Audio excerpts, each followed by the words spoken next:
अब आ जाओ positive integral power of A square matrix and matrix polynomial. Positive integral power क्या है, ठीक है। अब जरा तुम इसको देखो, सबसे पहले इसको समझने के लिए तुम ऐसे देखो, अगर मैंने ए एक स्क्वायर मैट्रिक्स ले लिया, ठीक है, स्क्वायर मैट्रिक्स ले लिया, तो अगर मैंने बोला ए स्क्वायर मैट्रिक्स ले लिया, मान लो 2x2 ऑर्डर का, तो मैंने बोला ए स्क्वायर क्या होगा, तो ए स्क्वायर ना, इसको हम ए इंटू ए लिखेंगे, ठीक है ना। ए क्यूब अगर मैंने बोला क्या होगा, इसको हम लिखेंगे ए स्क्वायर इंटू ए, इसको हम लिखेंगे ए इंटू ए, ठीक है। अगर मैं ये 2x2 ऑर्डर की जगह मैं बोलता कि ये n/n ऑर्डर है, तो भी वही बात हो जाती, A square is equal to A into A cube is equal to A square into A, that is A into A into ए।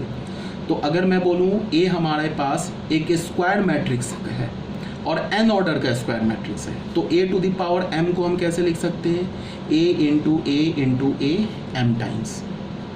लेकिन एक बात सुनो, स्क्वायर मैट्रिक्स होना चाहिए तभी हम ऐसा काम कर सकते हैं, पॉजिटिव इंटीग्रल पावर डिफाइन कर सकते हैं। अगर a हमारा स्क्वायर मैट्रिक्स नहीं है तब हम उस मैट्रिक्स का इंटीग्रल पावर डिफाइन नहीं कर सकते।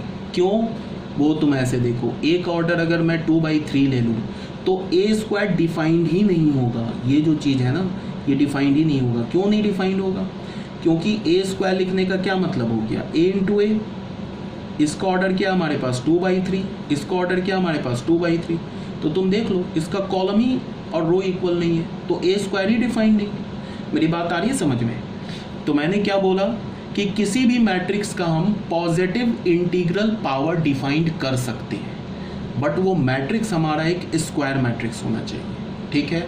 और मैट्रिक्स का निगेटिव इंटीग्रल पावर डिफाइन नहीं करेंगे। ए टू द पावर -3 अगर मैं तुमसे पूछूं तो A to the power -3 defined ही नहीं है। ए टू द पावर 1/2 पूछूं या मैं बोलूं कि किसी मैट्रिक्स का स्क्वायर रूट क्या होगा, क्यूब रूट क्या होगा, तो वो सब डिफाइन नहीं होता है। सिर्फ डिफाइन क्या होता है, पॉजिटिव इंटीग्रल पावर। क्लियर होना चाहिए।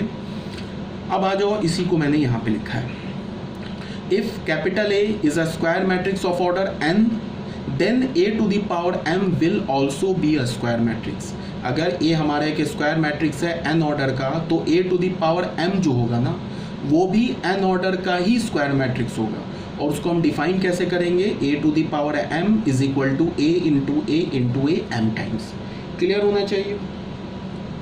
जैसे यहाँ पे हमने किया ना, यहाँ पे देखो, जैसे यहाँ पे हमने ए स्क्वायर लिया था ना, तो इस ए स्क्वायर जो आएगा इसको तुम मल्टीप्लाई करोगे। जैसे तुम एग्जांपल देख लो, एक एग्जांपल नहीं दिखा देता हूँ। जैसे तुम देखो, एक हमने ना लिया ए मैट्रिक्स, मान लो ले लिया 1 2 3 4, ये 2/2 ऑर्डर का है, तो इसका ए टू द पावर 2 भी डिफाइंड होगा, A to the power 3 4 5, A to the power 0 भी डिफाइंड होगा। ए टू द पावर 0 मैं बोलूँ तो इसका क्या मतलब होगा, ये एक आइडेंटिटी मैट्रिक्स होगा 2/2 ऑर्डर का। अगर हमारे पास एक ए मैट्रिक्स है जिसका ऑर्डर क्या हमारे पास n/n ऑर्डर है, ठीक है, तो अगर मैं बोलूँ ए टू द पावर 0 क्या होगा, तो एक आइडेंटिटी मैट्रिक्स हो जाएगा n/n ऑर्डर, ठीक है।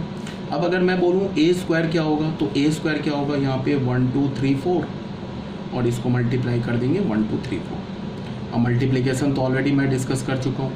तो पहला रो लिया तो क्या हो जाएगा, ये 1 + 6 7 हो जाएगा, फर्स्ट रो सेकंड कॉलम। ये क्या हो जाएगा, 2 + 8 10 हो जाएगा, सेकंड रो फर्स्ट कॉलम 3 + 12 3 + 12 क्या हो जाएगा, 15 हो गया। उसके बाद क्या होगा, 6 + 16 22 हो गया। तो ये भी तो ऑर्डर 2/2 ही आ गया ना। तो ये हमारा मैट्रिक्स क्या हो गया, ए स्क्वायर।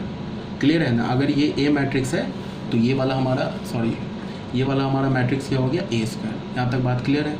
ए क्यूब भी डिफाइन कर सकते हो। ए क्यूब अगर मैं बोलूँ तो क्या हो जाएगा, ये ए स्क्वायर इंटू ए स्क्वायर हमने ऑलरेडी डिफाइन कर रखा है, 7 10 15 एंड 22।